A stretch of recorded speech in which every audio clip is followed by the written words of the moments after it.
but you want to do your best. So what is the best thing you can do? If you bring him up this way, the best possible that he can make out of his life, he will do. He may not become like somebody else, but he will grow to his maximum potential. What should we teach? What we should do? I think one important thing that you should teach your children is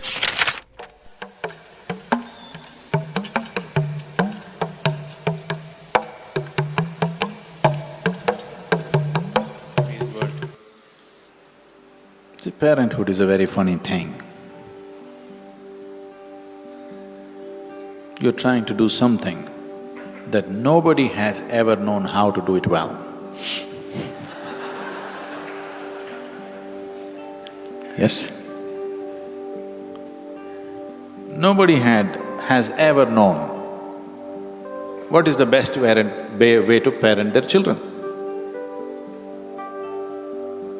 Even if you have 12 children, you're still learning. You may raise the 11 properly, the 12th one can give you works, you know.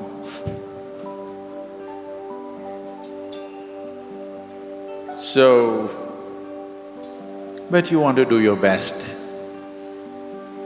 So what is the best thing you can do? One foremost thing I would say is,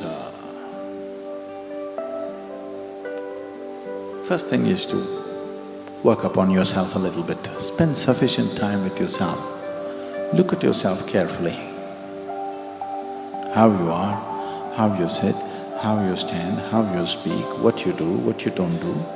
I think you must look at yourself very carefully because the children are picking up everything rapidly and they'll exaggerate everything that you're doing. So, one foremost thing is at least make yourself in such a way that you would like to be. Somebody may not approve, it doesn't matter. At least you made yourself in such a way that you like the way you are. At least that much you must do. Maybe you cannot raise to somebody else's standards. We don't know what kind of standards they set for you. But at least you must become the way you like it, the way you are. That is a must. But that will only create the necessary ambience. It still doesn't make you necessarily a good parent, but it creates the necessary ambience. But creating the necessary ambience is a large part of parenthood, large part. If you create the right kind of atmosphere of a certain sense of joy and love and care and discipline for yourself and your home atmosphere, generally they grow up. Of course, you want to provide opportunities for them. Each one of us can provide opportunities only to the extent it's available to us, isn't it? Yes? You cannot provide an opportunity for which you don't have access. You'll always do according to your limitations. I'm sure in that area you'll do your best, but the important thing is what kind of human beings or brats you raise. For that, what kind of human being are you is an extremely important part of raising children. So, if your wife became pregnant, it's time for transformation for you. Because now, another life is coming in. You yourself are the way you don't like yourself to be. Definitely, one more need not go that way, isn't it?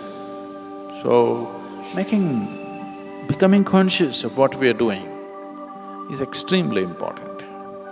What should we teach? What we should do? I think one important thing that you should teach your children is that they learn to question everything,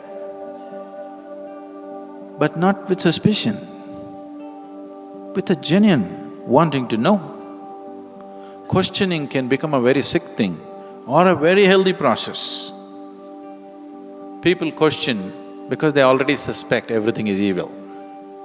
This is a sickness. But the basic purpose of a question is an instrument which helps you to dig a little deeper than where you are, isn't it so? Yes? Question is essentially an instrument with which you can dig a little deeper. That's the purpose of a question.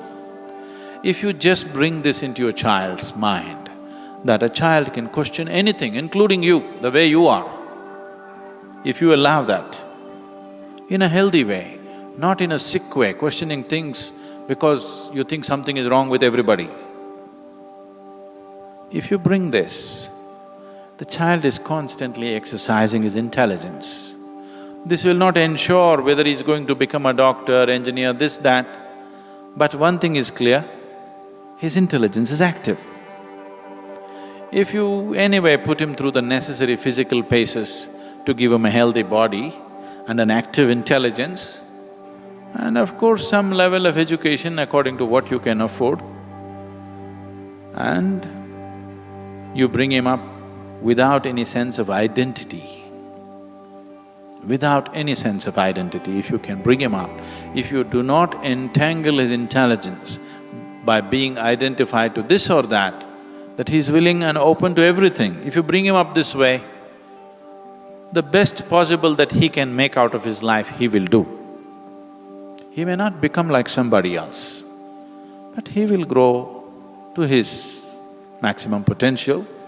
Of course, it depends on along the way who he meets, what happens, what situations he gets into, whether he kind of comes into a spiritual space or he goes into a war zone.